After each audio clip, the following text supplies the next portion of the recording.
గౌరవనీయులు చొప్పదండి మాజీ శాసనసభ్యులు సోదరులు సుంకె రవిశంకర్ గారు, గౌరవనీయులు వేములవాడ నియోజకవర్గ బీఆర్ఎస్ పార్టీ ఇన్ఛార్జ్ పెద్దలు గౌరవనీయులు శ్రీ చలిమెడ లక్ష్మీ నరసింహారావు గారు, గౌరవ జిల్లా పరిషత్ మాజీ అధ్యక్షురాలు మా సోదరి శ్రీమతి అరుణ రాఘవరెడ్డి గారు, సోదరుడు ఏనుగు మనోహర్ రెడ్డి గారు, అదేవిధంగా ఈరోజు మరి 5 సంవత్సరాల పాటు ఇటు సిరిసిల్ల అటు వేములవాడ 2 మున్సిపల్ పట్టణాలలో ప్రజల కోసం ప్రజా సమస్యల పరిష్కారం కోసం కష్టపడి పనిచేసి ఈరోజు మీ అందరి సమక్షంలో మన పార్టీ తరపున పెద్దలు కేసీఆర్ గారి ఆదేశం మేరకు వారి సేవలకు వారి యొక్క పనితనానికి గుర్తింపుగా ఒక చిరు సత్కారాన్ని మన పార్టీ తరపున అందజేసుకుందాము అనే ఆలోచనలో భాగంగా ఈరోజు ఈ కార్యక్రమంలో మమేకమైన మా వేములవాడ మరియు సిరిసిల్ల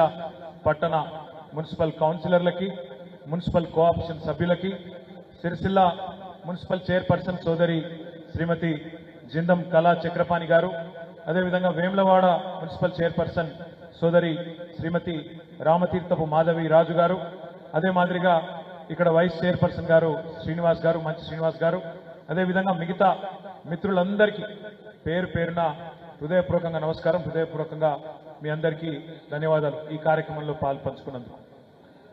మున్సిపాలిటీకి సంబంధించి సాధారణంగా ఒక మాట చెప్తా ఉంటారు ఉర్దూలో, బల్దియా అంటారు మున్సిపాలిటీని. కానీ బల్దియా అంటేనే ఖాయా పియా చల్దియా అంటే తిన్నామా, చాయ్ ఏదో బిస్కెట్ తిన్నామా, చాయ్ తాగినామా, పోయినామా అన్నట్టుంటుంది తప్ప ఖాయా పియా చల్దియా తప్ప బల్దియాలో ఏం పని కాదు అనే ఒక అర్థం వచ్చేటట్టు దాని గురించి అట్లా గతంలో చాలా చిన్నగా మాట్లాడుతున్నారు.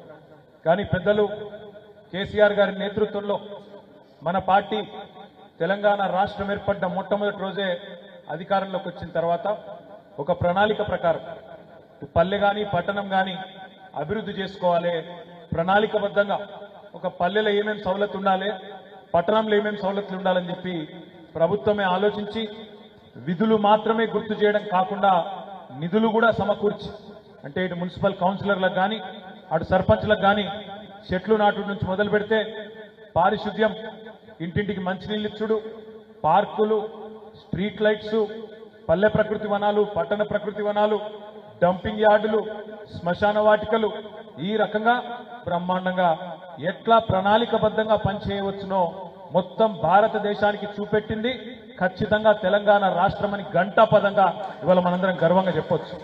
నేను చెప్పేదేదో ఊరికేనే మన డబ్బా మనం కొట్టుకోవడం కోసం చెప్తలేను. కేంద్ర ప్రభుత్వం మనకిచ్చిన అవార్డులే దానికి నిదర్శనం అనే మాట నేను మీకు గుర్తు చేస్తా ఉన్నా. మీకు తెలుసు, తెలంగాణ జనాభా భారతదేశంలో మొత్తం దేశ జనాభాలో చూసుకుంటే 3% కంటే తక్కువ, 3% కంటే తక్కువ జనాభా భారతదేశంలో తెలంగాణది. కానీ భారతదేశంలో అత్యుత్తమ గ్రామాలు ఎక్కడున్నాయి, అతి మంచి గ్రామాలు ఎక్కడున్నాయి, ఎక్కడ ప్రణాళికబద్ధంగా పని జరుగుతున్నది అని కేంద్ర ప్రభుత్వం వాళ్ళ గ్రామీణాభివృద్ధి శాఖ గ్రామీణ స్వచ్ఛ సర్వేక్షణ నిర్వహించి అవార్డులు ఇస్తే 3% కంటే తక్కువ జనాభా ఉన్న తెలంగాణ కేసీఆర్ గారి నాయకత్వంలో 30% అవార్డులు గెలుచుకున్న విషయాన్ని నేను మీకు గుర్తు చేస్తా ఉన్నా. అంటే ఎక్కడ 3% జనాభా, ఎక్కడ భారతదేశం మొత్తానికి ఆదర్శంగా 30% అవార్డులు ఒక్కసారి మీరు యాడ్ చేసుకోండి. అట్లాగే పల్లెలు మాత్రమే కాదు, పట్టణాలలో కూడా భారతదేశంలోనే 2వ అతిపెద్ద సంఖ్యలో అవార్డులు, మనకంటే 3.5 రెట్లు పెద్దగా ఉంటుంది మహారాష్ట్ర. ఆ మహారాష్ట్ర తర్వాత వాళ్ళకి 28, 29 అవార్డులు వస్తే 26 అవార్డులు అత్యుత్తమ మున్సిపాలిటీలకు గెలుచుకొని భారతదేశానికి ఆదర్శంగా పట్టణాభివృద్ధిలో కూడా నిలబడ్డది మన తెలంగాణ కేసీఆర్ గారి నాయకత్వంలో. ఇదేదో మాటలతోనో, ఊకదంపుడు ఉపన్యాసాలతోనో, లేదా చిల్లర మల్లర బజారు భాషతోనో కాలేదు. ఒక ప్రణాళికబద్ధమైన అభివృద్ధి, ఒక ఆలోచనతో ఉన్న ముఖ్యమంత్రి ఆయన విజన్కు అనుగుణంగా మరి పనిచేసిన మున్సిపల్ చైర్మన్లు, కౌన్సిలర్లు, అదేవిధంగా గ్రామ పంచాయతీ సర్పంచులు, ఎంపీటీసీలు, వార్డు మెంబర్లు, ఉప సర్పంచులు, ఎమ్మెల్యేలు, జెడ్పీటీసీలు అందరూ కలిసికట్టుగా సమిష్టిగా పనిచేస్తే ఇది సాధ్యమైంది తప్ప, జిల్లా పరిషత్ చైర్మన్లతో సహా అందరం కలిసికట్టుగా పనిచేస్తే సాధ్యమైంది తప్ప ముఖ్యమంత్రి గారు పైన కూర్చొని నోట్లకెళ్ళి ఒక మాట అనగానే అది జీవో అయిపోదు. ముఖ్యమంత్రి గారు ఒక డైలాగ్ కొట్టంగానే ఇక్కడ రోడ్లు పరిశుభ్రం కావు. ముఖ్యమంత్రి గారు ఒక ఉపన్యాసం చెప్పంగానే ఇక్కడ నీళ్లు పొంగుకుంటూ రావు. ఇవన్నీ కావాలంటే పనితనం ఉండాలి, పని చేసే తెలివి ఉండాలి. అది కేసీఆర్ గారికి ఉన్నది కాబట్టే 9.5 సంవత్సరాలలో బ్రహ్మాండమైన కార్యక్రమాలు చేసినాం. ఇప్పుడే సోదరి మాధవి చెప్పింది, సరిగ్గా 2014కు ముందు వేములవాడ కానీ సిరిసిల్ల పట్టణాలు కానీ పరిస్థితి ఏందో మీరే యాద్ చేసుకోండి. నేను 2009లో మొట్టమొదటిసారి ఎమ్మెల్యే అయినా సిరిసిల్లకు. నాకు యాదుకున్నది, ఎండాకాలం వచ్చిందంటే భయం అవుతుండే.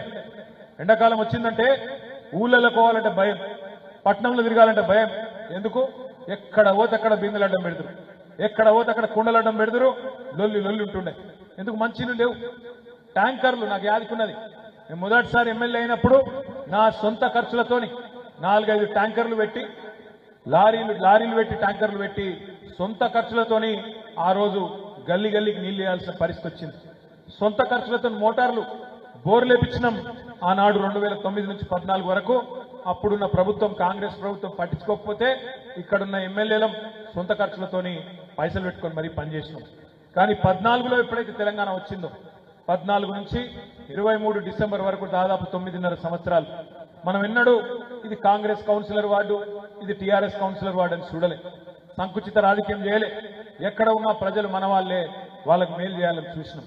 ఆ రకంగానే పనిచేసినాం కాబట్టే ఇవాళ వేములవాడ అయినా సిరిసిల్ల అయినా రాష్ట్రంలోని 142 మన హయాంలో ఉన్న మున్సిపల్ పట్టణాలు అన్నిటినీ కూడా సమదృష్టితో చూసినాం కాబట్టే ఇలా మీరు కరీంనగర్ పోయినా అద్భుతంగా కొత్తదనం కనబడుతుంది.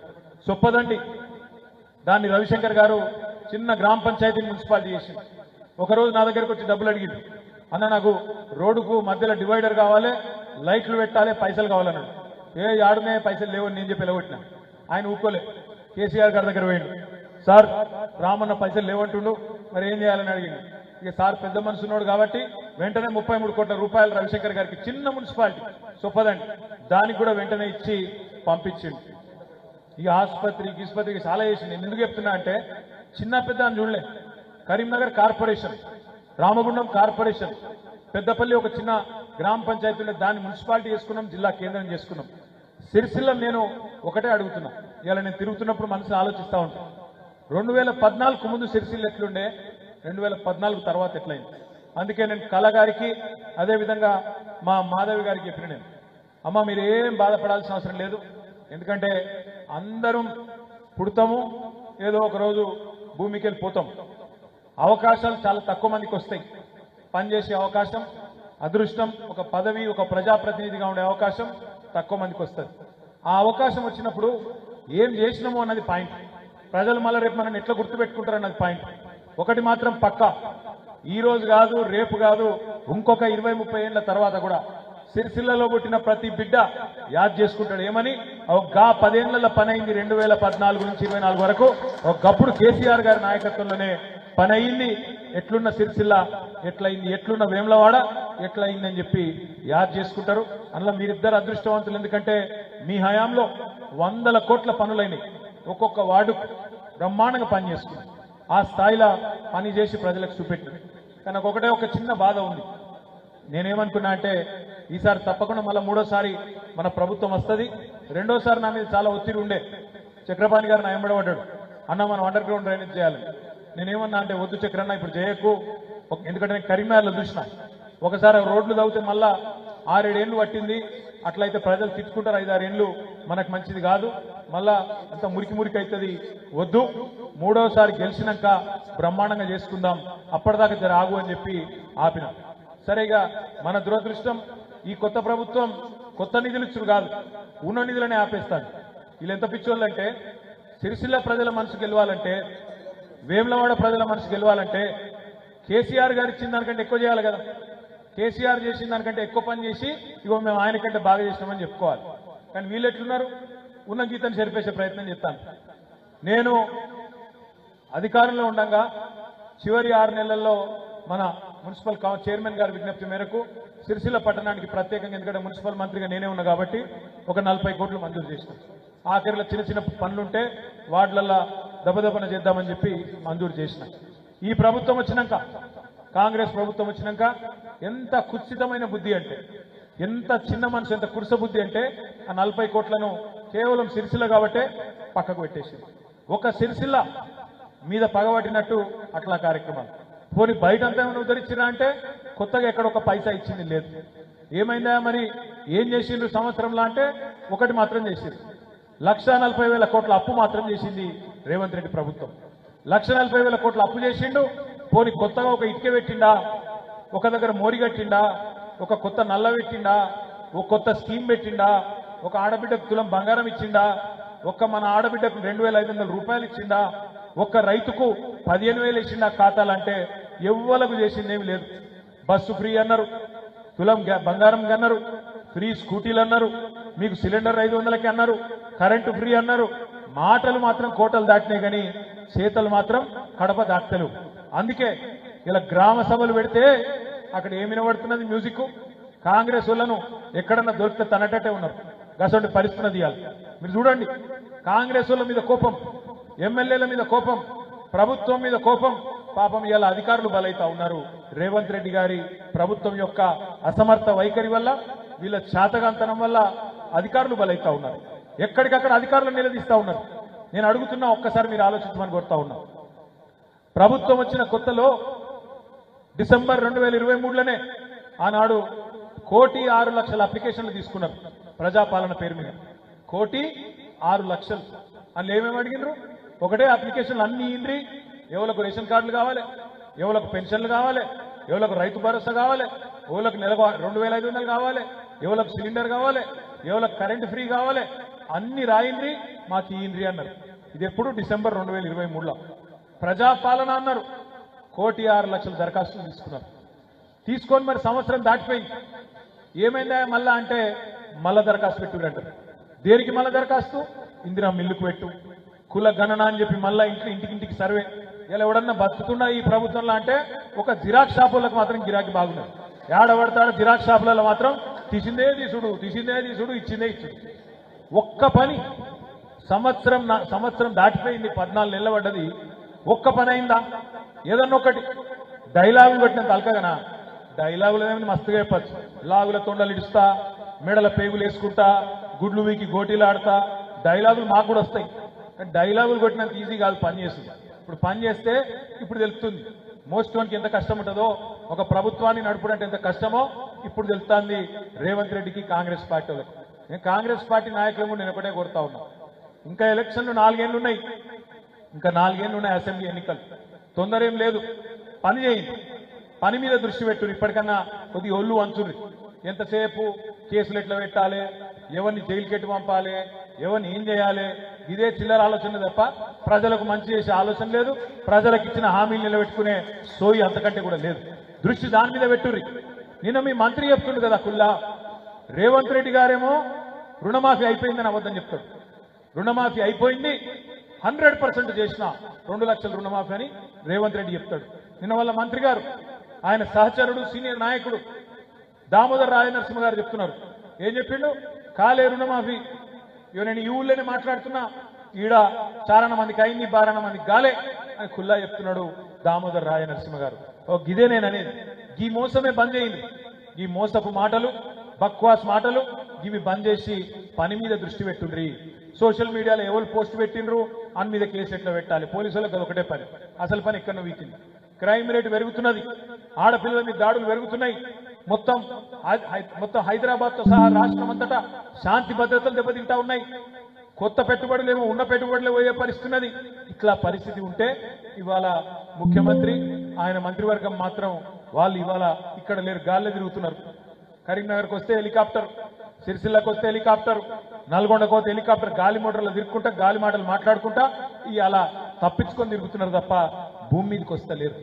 రండి, గ్రామ సభల్లో నిలబడండి, మంత్రులు, కాంగ్రెస్ ఎమ్మెల్యేలు, చెప్పండి, ప్రజలకు సమాధానం చెప్పండి. ఏది మీరు ఇచ్చిన మాటలు ఎక్కడన్నా ఒక్కటి అమలైందా చెప్పండి. 1,67,00,000 మంది ఆడబిడ్డలు ఎదురు చూస్తున్నారు. 18 ఏళ్లు నిండిన ఆడబిడ్డలు మన రాష్ట్రంలో 1,67,00,000 మంది ఉన్నారు. వాళ్ళందరూ ఎదురు చూస్తున్నారు. ఎప్పుడు చాలైతుంది మహాలక్ష్మి, ఎప్పుడు పడతాయి నెలకు 2,500 అని చెప్పి వాళ్ళందరూ ఎదురు చూస్తున్నారు. 100 రోజుల్లో ఇస్తామని మీరే చెప్పిండ్రు, మేము అడగలే. మీరే చెప్పిర్రు 100 రోజులు ఇస్తామని. మరి 100 రోజులు కాదు, ఇప్పుడు 400 రోజులు అయింది, 400 రోజులు దాటిపోయింది. 400 రోజులు దాటిపోయినాక ఇవాళ ఆడబిడ్డలను కూడా నేను అడుగుతా ఉన్నా, మా కౌన్సిలర్ ఆడబిడ్డలను మా తమ్ములను కూడా నేను కోరుతా ఉన్నా, దయచేసి 27 తారీఖు నుంచి మీరు మేము మాజీలు అయిపోయినాం మాకేం సంబంధం అన్నట్టు ఉండకుండా మీరే కొత్తోళ్ళు మళ్ళా వచ్చేదాకా, కొత్తోళ్ళు అంటే ఎవరు కాదు మళ్ళీ మీరే అవుతారు, కానీ కొత్తోళ్ళు మళ్ళా ఎలక్షన్లు అయ్యి మళ్ళీ ఎక్కేదాకా మీరే కౌన్సిలర్లు అనుకొని పని చేయండి, మీరే ప్రజల్లో ఉండండి. మనకు అధికారం ఒక్కటే పోయింది, అభిమానం పోలే. ఇవాళ నేను సిరిసిల్ల తిరుగుతుంటే నాకే అనిపించింది, ఇవాళ ఒక 4-5 వార్డులు తిరిగిన నాకే అనిపించింది మనం అధికారంలో ఉన్నామా కాంగ్రెస్ వాడు అధికారంలో ఉన్నాడా నాకే అర్థమవుతలేదు. ఎందుకంటే ఎక్కడ పోయినా సరే పోలీసులు రాకపోవచ్చు, అధికారులు నకరాలు చేయొచ్చు, కానీ ఎక్కడ పోయినా ప్రజల్లో మాత్రం అభిమానం మాత్రం కేసీఆర్ గారంటే చెక్కు చెదరలేదు. పోయింది అధికారం మాత్రమే, అభిమానం కాదు.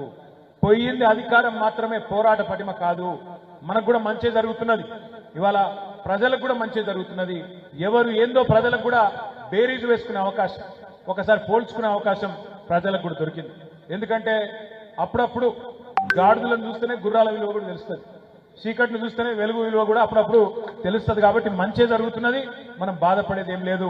అందరూ నేను ఇక్కడ ఇవాళ కలిసిన మన కల్లూరి మధు లతా వాళ్ళ వార్డులో కలిసిన, దారుల సందీప్ కీర్తన వార్డుకు పోయినా, అదేవిధంగా తమ్ముడు ఎల్లం వాళ్ళ వార్డుకు పోయినా, అక్కడ కూడా ఎక్కడ పోయినా రగుడు పోయినా, ఇంకెక్కడ పోయినా తారక రామనగర్ కూడా పోయినా, పెద్దూరు సత్యనారాయణ గారి వార్డు కూడా పోయినా, ఎక్కడ పోయినా ప్రజల మూడు మాత్రం చాలా స్పష్టంగా ఉంది. మళ్ళా ఎలక్షన్లు ఎప్పుడు వస్తాయా, ఎప్పుడు వీళ్ళ సంగతి చూద్దామా అన్నట్టు లోపల గట్టిగానే ఉన్నారు. సరే పైకిగా అధికార పార్టీ కాబట్టి ఏమనకుండా అట్లా ఉండొచ్చు, కానీ లోపల మాత్రం గట్టిగానే ఉన్నారు. నేను మిమ్మల్ని కోరేది ఏంటి అంటే, పల్లె ప్రగతి పట్టణ ప్రగతి ద్వారా మనం కార్మికులను కూడా కడుపులో పెట్టుకొని చూసుకున్నాం. నెల నెల జీతాలు ఇచ్చినాం సఫాయి కార్మికులకు కూడా. ఏ ముఖ్యమంత్రి భారతదేశంలో సఫాయి అన్నా నీకు సలాం అన్నా అన్న ముఖ్యమంత్రి భారతదేశంలో ఎవరు లేరు, ఒక్క కేసీఆర్ గారు తప్ప. అంత గొప్పగా సఫాయి కార్మికులను కూడా కడుపులో పెట్టుకొని చూసుకున్నాం. వాళ్ళకు కూడా జీతం ఇచ్చినాం, జీతాలు పెంచినాం, వాళ్ళని కూడా బ్రహ్మాండంగా మన ఆప్తుల్లాగా చూసుకున్నాం. అదే మాదిరిగా ప్రతి పట్టణం టీయూఎఫ్ఐడిసి కావచ్చు, జనరల్ ఫండ్ కావచ్చు, ఎవ్రీ మంత్ మీకు టంచంగా డబ్బులు ఇచ్చినాం. తద్వారా మీకు ఎలాంటి ఇబ్బంది లేకుండా చూసుకున్నాం. ట్యాంకర్లు కావాల్సిన కాడ ట్యాంకర్లు, ఎక్కడెక్కడ మీకు ఏ రకమైన సౌలత్ కావాలంటే స్వచ్ఛ ఆటోలు కావాలంటే స్వచ్ఛ ఆటోలు, చెత్త కలెక్షన్ కానీ, ఆరోగ్య సమస్యలు కానీ, కరోనా టైంలో కూడా మీరు చేసిన పని ఇవన్నీ మామూలు పనులు కాదు. చరిత్ర మిమ్మల్ని మర్చిపోదు. మీరు అనుకుంటుండొచ్చు, అన్నా మాకు ఇంకింత చేసేది ఉండే పని ఆన్నో ఈన్నో ఒకటో రెండో పనులు మిగిలిపోయినాయని మీరు అనొచ్చు. మా రాపల్లి లక్ష్మీనారాయణ మిసెస్ చెప్తాంది నాకు, అన్న ఇంకొక 2-3 పనులు చేసేది ఉన్నదని. కానీ లంగల ప్రభుత్వం అమ్మ, వీళ్ళు ఇయ్యరు మనకు పైసలు, ఉన్నాయి ఎత్తగొట్టేటోళ్ళు, వీళ్ళు కొత్త పైసలు ఇచ్చేటోళ్ళు కాదు, వీళ్ళు మంచోళ్ళు కాదు. మళ్ళా మన ప్రభుత్వం వస్తుంది, తప్పకుండా వచ్చిన తర్వాత కేసీఆర్ గారు ముఖ్యమంత్రి అవుతారు. ముమ్మాటికి మళ్ళీ గతంలో చేసుకున్న దానికంటే 4 రెట్లు ఎక్కువ పని చేసుకుందాం. అప్పటిదాకా కొద్దిగా ఓపికగా ఉండమని చెప్పి మన వాళ్ళకు కూడా సంజాయించుకోవాలి. ఈ లోపల మనం మాత్రం ప్రజలకు అందుబాటులో ఉందాం, కలిసిమెలిసి ప్రజలతో పాటు నడుద్దాం. అధికారం పోయినా, రేపు మీరు పదవిలోకి దిగిపోయినా ప్రజలు వచ్చుడు బంద్ కాదు. మీరే కౌన్సిలర్ అంటారు, మీ కాడికే వస్తారు. చైర్మన్ మేడం అంటారు, కౌన్సిలర్ మేడం అంటారు, మీ కాడికే వస్తారు. మీరు విసుకోవద్దు, అరే నాది లేదా నాది అయిపోయింది అనద్దు. మంచి కూర్చోబెట్టాలి, ముచ్చట పెట్టాలి, చెప్పాలి. ఏఈకి ఫోన్ చేయాలి, డీకి ఫోన్ చేయాలి, శానిటరీ ఇన్స్పెక్టర్కి ఫోన్ చేయాలి, ఏమా ఎప్పుడు వస్తున్నావు అనాలి. తప్పకుండా పని చేసి పెట్టాలి. నాయకులుగా, ప్రజాప్రతినిధులుగా, ప్రజల చేత అభిమానం పొందిన వాళ్ళుగా అది మన బాధ్యతగా మనం తీసుకోవాలని చెప్పి కూడా మీకు తెలియజేస్తూ, నిజంగా కూడా నేను మళ్ళీ చెప్తా ఉన్నాను, వేములవాడ, సిరిసిల్ల ఈ 2 పట్టణాలు 2014 ముందు ఎట్లుండే, ఇలా 2025 ఎట్లున్నాయో మీరే గుండె మీద చేసుకొని మీరే ఆలోచించండి. మీరంతా ఇక్కడ పుట్టి పెరిగిన వాళ్ళు, మీకు తెలుసు నాకంటే బాగా. ఈ రోజు ఎట్లున్నాయి, ఆ రోజు ఎట్లుండే యాద్ చేసుకోండి. ప్రజలు కూడా యాద్ చేయండి. తప్పకుండా ఈ 10 ఏళ్లలో జరిగిన పనే మన పనితనానికి గీటురాయి అనే మాట ఖచ్చితంగా చెప్పండి. తిరిగి ప్రజాభిమానం పొంది ఈ 2 పట్టణాలే కాదు రాష్ట్రం అంతటా కూడా మళ్ళీ మన వాళ్ళందరూ బ్రహ్మాండమైన మెజారిటీతో తిరిగి గెలిచి రావాలని మనస్ఫూర్తిగా ఆకాంక్షిస్తూ, మరి ఈరోజు పెద్ద ఎత్తున తరలి వచ్చిన మా ఆడబిడ్డలకు, అన్నదమ్ములందరికీ కూడా హృదయపూర్వకంగా పేరు పేరున నమస్కారాలు తెలియజేస్తూ జై తెలంగాణ. నిమ్మశెట్టి విజయ్ గారు.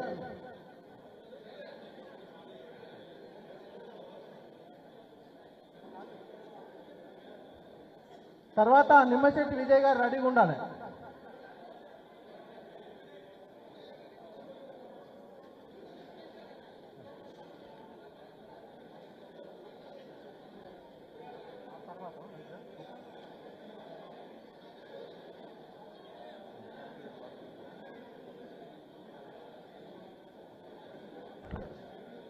నెక్స్ట్ మారం కుమార్ గారు. మారం కుమార్ గారు ఇక్కడికి వచ్చి ఉండాలి.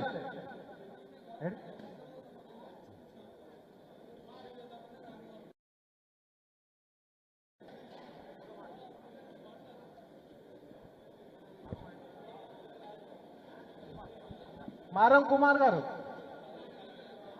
నీలం కళ్యాణ్ గారు.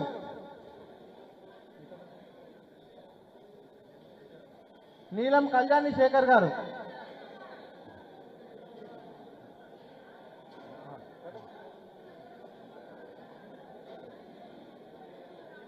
నెక్స్ట్ రెడ్డి మిథుల జయ.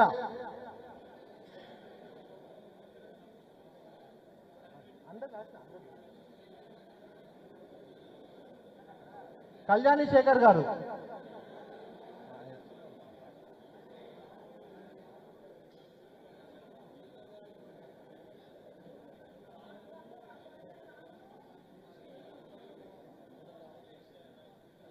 జయ గారు.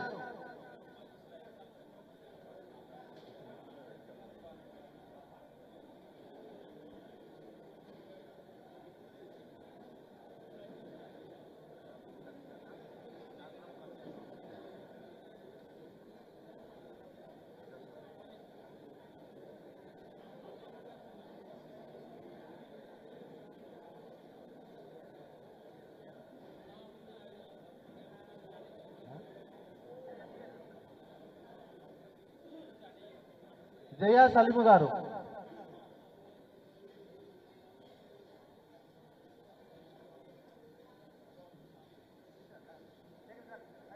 జోగిని శంకర్ గారు.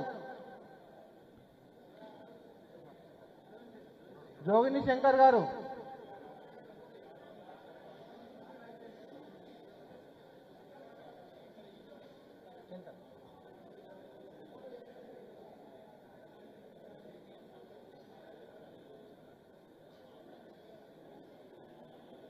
కందుల శ్రీలత క్రాంతి గారు. జోగిన్ శంకర్ అయిన తర్వాత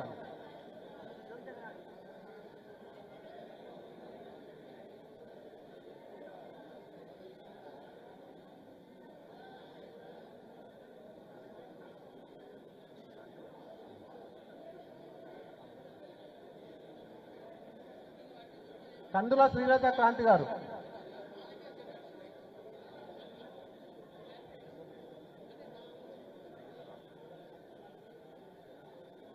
సిరిగిరి రామచంద్ర గారు.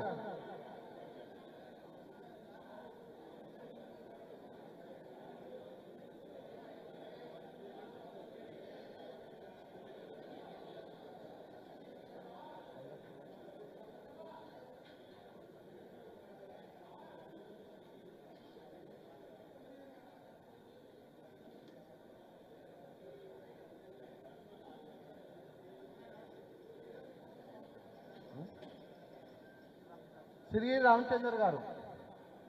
కొండ శ్రీలత. డాక్టర్ కనకయ్య గారు.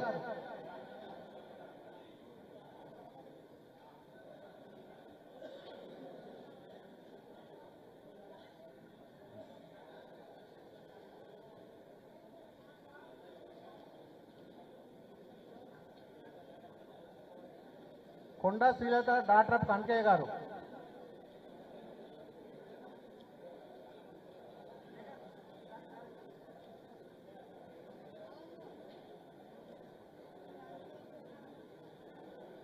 కొండ పావని నరసయ్య గారు.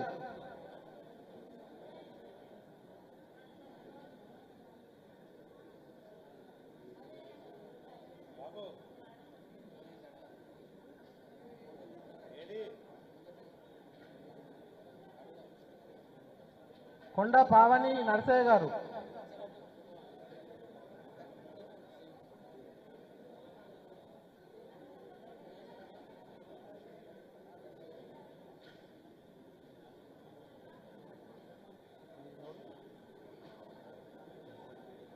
కుమారి శిరీష శ్రీనివాస్ గారు.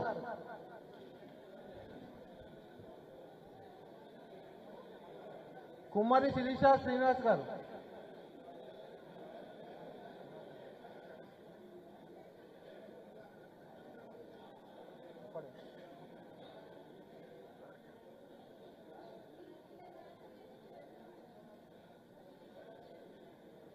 నరాల శేఖర్ గారు,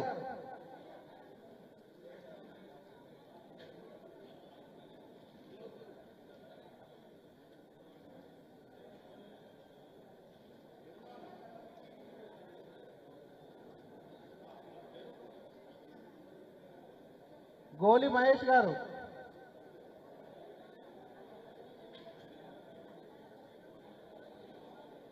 కోఆప్షన్ నీరెడ్డి సువర్ణ మల్లేష్ గారు,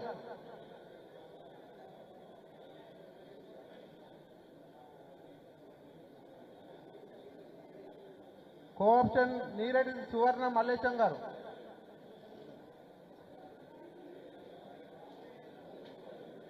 ఇప్పుడు సన్మానం చేసిన కౌన్సిలర్లు అందరూ ఉండాలి. గ్రూప్ ఫోటో దిగుదాం ఒకటి. సన్మానం చేసిన కౌన్సిలర్ మొత్తం శాల్వాలు మెమెంటోలతో ఇక్కడనే ఉండాలి. గ్రూప్ ఫోటో దిగుదాం. సార్తో గ్రూప్ ఫోటో దిగుదాం. వేములవాడ అంతే. కోఆప్షన్ అయిపోయినా గ్రూప్ ఫోటో ఖాళీ సన్మానం చేసుకున్న కౌన్సిలర్ కుటుంబాలే ఉండాలి. శాల్వా మెమెంటో పట్టుకోవాలి. శాల్వా వేసుకుని